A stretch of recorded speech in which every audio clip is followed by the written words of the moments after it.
Thank you, Katia, and good afternoon, dear colleagues, members of the press. Please let me start by expressing a special thanks to my colleagues, Special Coordinator Pascal Alizar, Mr. Stefan Schiner, Mrs. Mimi Godelli, Mr. Andreas Schieder, and Ambassador Peter Taylor for our good and fruitful cooperation during this election observation mission. My name is Erin Χαραλαμπίδου. I am a Member of Parliament from Cyprus and serve as Vice President of the OSCE Parliamentary Assembly, as well as its Special Representative on Fighting Corruption. As a former journalist myself, I am very glad to be addressing you today to present our findings on yesterday's elections.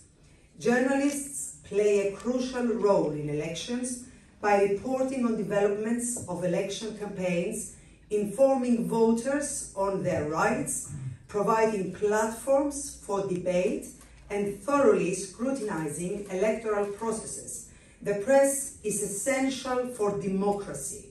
So, thank you for coming to listen to us today. It was my great pleasure to have led the team of 83 OSCE PA observers who came all the way from 30 different countries of the OSCE to show their support to the people of Bosnia and Herzegovina.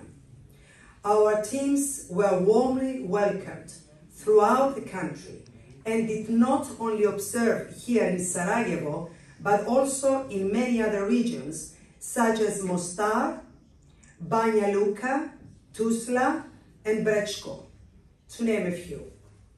I myself was able to observe the process in Sarajevo, the Federation of Bosnia and Herzegovina, as well as Republika Srpska. We observed the different stages of the election day process, ranging from opening and voting to counting. In the overall majority of polling stations that our delegation has visited, we have observed a busy but calm atmosphere. I would therefore like to applaud the professionalism of those working at the polling stations. As we note in our report, despite delayed funding and a critical lack of human resources, the elections were administered efficiently, transparently, and within the legal deadlines. As such, the capacity to manage an election process appears to have been established relatively well here in Bosnia and Herzegovina. However, we have noted that while the campaign was overall calm, ethnically and divisive rhetoric was frequent and was more prominent than issues related to social welfare, economy, and corruption. We have also found the media to be divided along ethnic as well as political lines, limiting coverage of actual campaign issues and reducing voters' opportunities to make an informed choice. Real trust in democratic processes will likely remain elusive until state structures are responsive to the people's will rather than to entrenched political party interests.